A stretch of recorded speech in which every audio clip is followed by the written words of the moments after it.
அன்பு நண்பர்களே,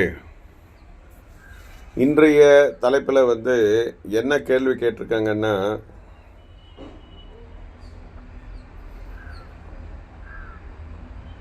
குரு என்பவர்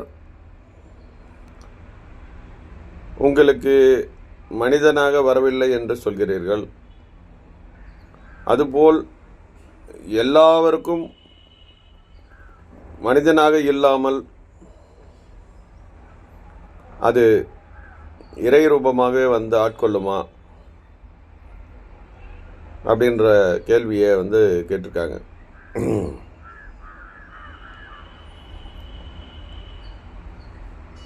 இப்போ இந்த விஷயத்துல தான் மக்கள் ஏமாந்து போறாங்க. அதாவது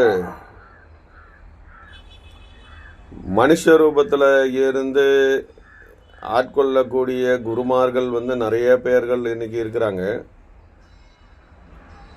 அப்போ அவங்கள நாடி போகிறதா, இல்லை உள்ளே இருக்கிற குருன்னு சொல்கிறவர்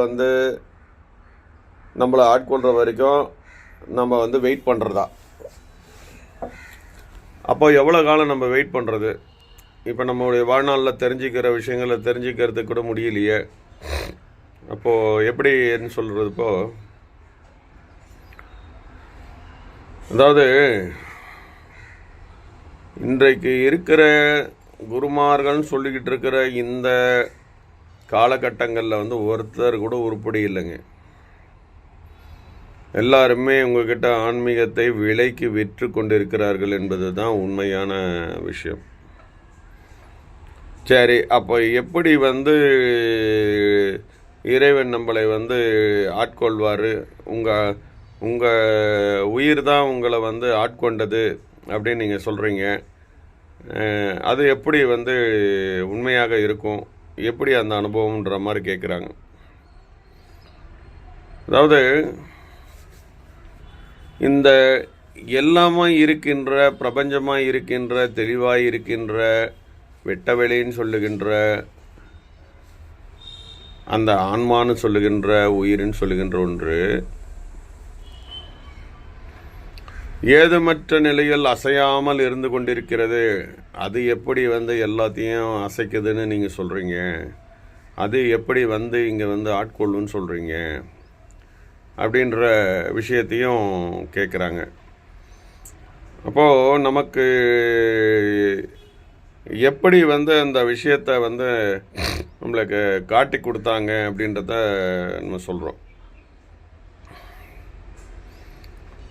அதாவது ஆரம்ப காலகட்டத்தில் உங்களை மாதிரி நானும் இந்த மாதிரி விஷயங்கள்லாம் நடக்குமா அப்படின்றத நம்பலை.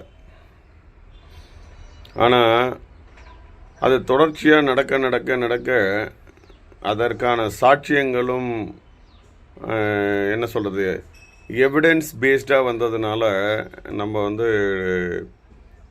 அதை நம்ப வேண்டிய சூழ்நிலை அப்போ உருவாச்சு. அதாவது ஆன்மா என்ற ஒன்று நம்மளை ஆட்கொள்ளுமா? இது என்ன இப்படி சொல்கிறீங்களே? குரு என்பவர் வெளியில் உள்ளதான் இருக்கிறாருன்றீங்க அப்படின்னு சொன்னால், அதற்கான ஒரு என்னுடைய அனுபவத்தை நான் உங்களுக்கு பகிர்ந்துக்கிறேங்க.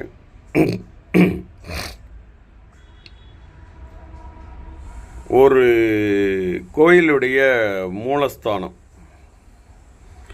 அந்த கோயிலுடைய மூலஸ்தானத்துக்கு முன்னாடி என்னை உட்கார வச்சுருக்காங்க.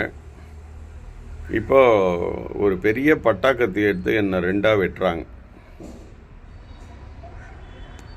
சரிங்களா? இப்போ ரெண்டாக வெட்டின உடனே 2 துண்டாக என் உடம்பு விழுந்தது. அப்போது என்னுடைய இஷ்ட தெய்வம் சொல்லக்கூடிய தலையாட்டி சித்தர்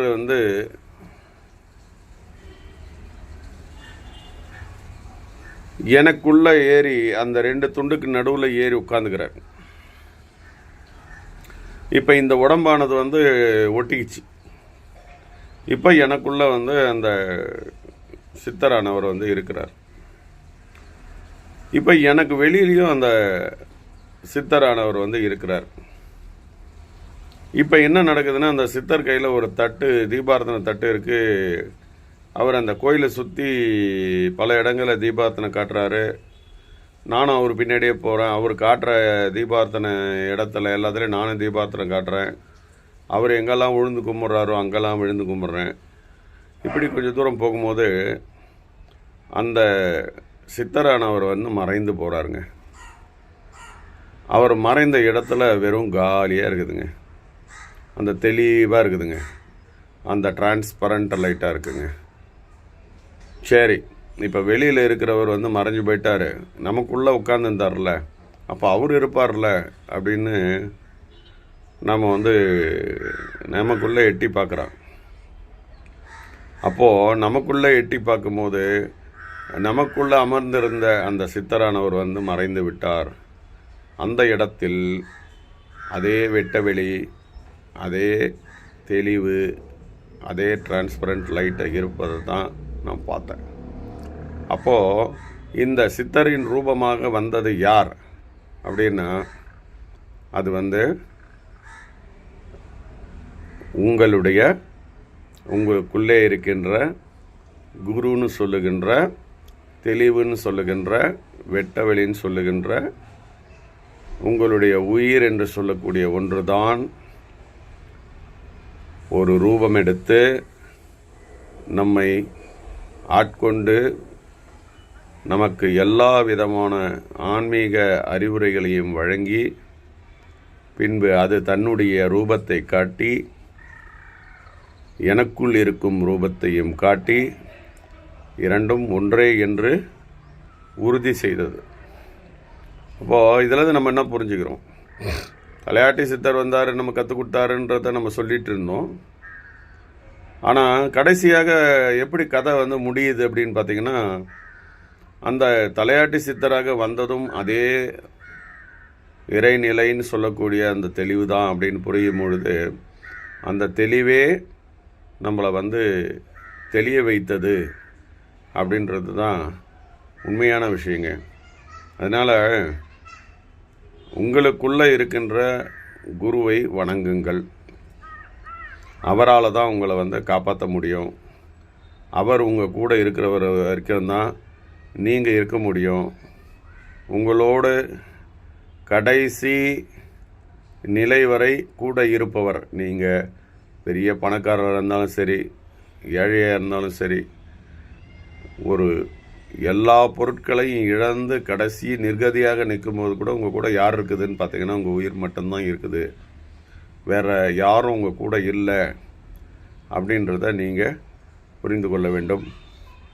அதனால் நீங்கள் உங்களுக்குள் இருக்கின்ற இந்த குருவை வணங்கி உங்களுடைய விண்ணப்பங்களை வைத்தால் அந்த விண்ணப்பங்கள் சரிபார்க்கப்பட்டு நிறைவேற்றப்படும் என்பதில் எந்த ஐயமும் இல்லை.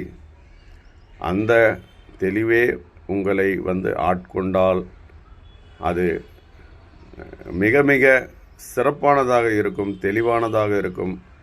எந்த இடத்திலும் தடுமாற்றம் இருக்காது. உங்களுடைய அறிவில் தெளிவை அது புகுத்திவிடும். உங்களுக்கு எந்த விதத்துலேயும் டவுட் வராது.